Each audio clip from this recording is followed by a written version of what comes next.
Last note here, got just one that I thought was just an interesting little thing I saw today that came up.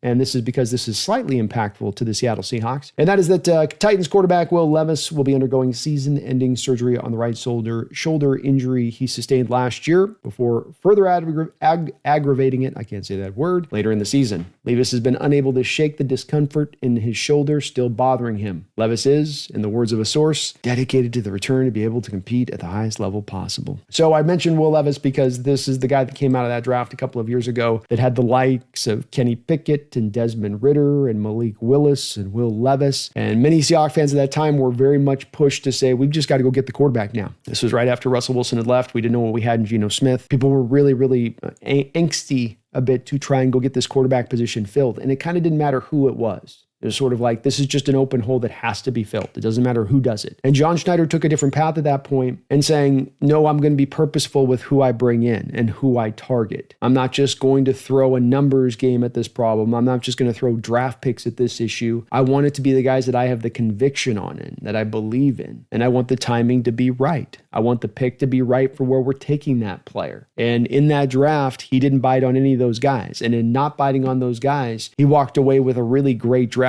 as well. Charles Cross, Abraham Lucas, Walker, Mafe, Woolen, Kobe Bryant, because you weren't just locked in on getting a quarterback there and just sort of settling up. You got the best possible players in one of the best drafts probably in the Seattle Seahawks history when it all be said and done. And so you've got to give John some lauding here in the respect of the fact that, you know, he got that decision right. And a lot of landing your quarterback of the future, a lot with finally getting the right guy, getting your Josh Allen, Lamar Jackson, getting your Mahomes, getting your Jaden Daniels. A lot of that is about avoiding the landmines to get to the guy. It's not just simply the picking of the guy. It's avoiding the landmines that get you married to the wrong guy. So now you can't be with get the right one going. And you end up in that kind of cycle of searching for quarterbacks like the Chicago Bears have for three decades. That's how that can kind of go. So it's a part of the process people don't always talk about when it comes to quarterbacks, it's the ones you sometimes avoid as much as it is the ones that you actually select. But in John's case, I think you've got to give him a tip of the hat here in a large fashion for the fact that he's been on the right side of this quarterback situation throughout his time here in Seattle, selecting a Russell Wilson and targeting him and what Russell Wilson was able to become, getting behind Geno Smith when almost nobody was behind Geno Smith on that side of it. He's a guy that I've said on this has earned the right, I think, to have a little bit of a benefit of the doubt when it comes to quarterbacks. Not all positions, certainly not offensive line, but when it comes to the quarterback position, he seems to have a pretty strong eye for what he needs to look for and has been able to move with it with where the game's gone. A lot of the Russell Wilson selection was about how the game was moving here, not